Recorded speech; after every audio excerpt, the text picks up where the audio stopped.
The Carter family, Mark, his wife Diane, and their teenage daughter Ellie, set out early one crisp autumn morning for a hike in the Smoky Mountains. Mark had read about an old trail off the beaten path, one rumored to lead to stunning, untouched views of the valley below. He was eager to find it, a break from their usual well-trodden routes. Diane and Ellie followed reluctantly, both more drawn to the idea of a cozy cabin stay than trudging through unfamiliar wilderness. The air grew colder as they climbed higher, the trees towering and ancient, their bare branches clawing at the gray sky. Around noon, they stumbled upon a narrow, overgrown trail that Mark was certain wasn't on the map. Against Diane's protests, they followed it, curiosity outweighing caution. After about an hour of hiking, the trail abruptly ended in a clearing dominated by a towering, rusted structure, an old radio tower. The metal framework loomed high into the misty sky, its red paint chipped and flaking.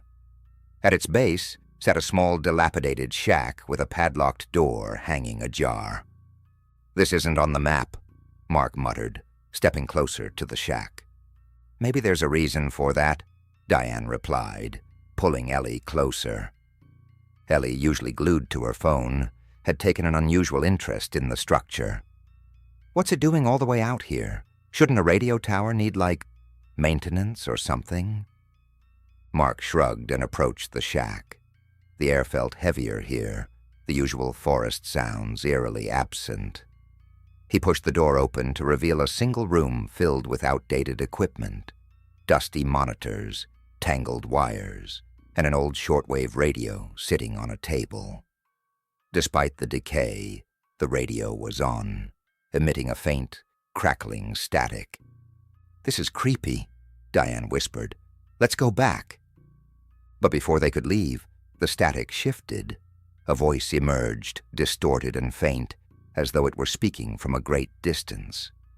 "Mark, Diane, Ellie." They froze. "Did it just say our names?" Ellie asked, her voice trembling. "It's probably interference," Mark said, though his face had gone pale. "Old radios pick up random signals." But as they listened, the voice grew clearer. It was slow, deliberate, and unmistakably knew them. "Ellie, don't go into the woods. Again." Ellie's breath caught in her throat. Last summer she had sneaked out with friends and gotten lost for hours in the nearby forest, a secret she had never told anyone. Her parents turned to her, their faces a mixture of confusion and concern. "How does it know that?" Diane whispered. The voice continued. "Mark, she doesn't trust you." Mark took a step back, his face twisting with anger. Diane stared at him, suddenly defensive. "What does that mean?" she asked sharply. The voice ignored her, its attention shifting. "Diane, it's not just your imagination." Diane's eyes widened. She'd been waking up in the middle of the night for weeks, convinced someone was standing in the room watching her. She hadn't told a soul. "Turn it off," Diane demanded. "This isn't funny."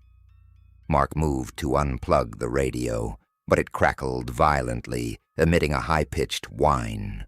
The lights on the device began to flicker, and the voice grew louder, overlapping with itself, as if multiple people were speaking at once. "Don't leave. Stay. You'll never escape." The family bolted from the shack, slamming the door behind them. As they backed away, the radio's static followed, the sound somehow audible even outside.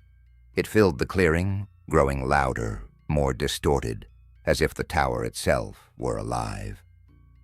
Then a new sound emerged, footsteps crunching on the forest floor.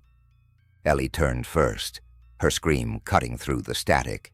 Dark, indistinct figures were emerging from the woods, their shapes human but wrong, limbs too long, heads tilted at unnatural angles.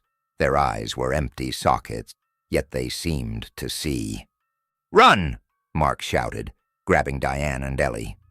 The family fled down the trail, the static and distorted voices chasing after them, growing louder with every step.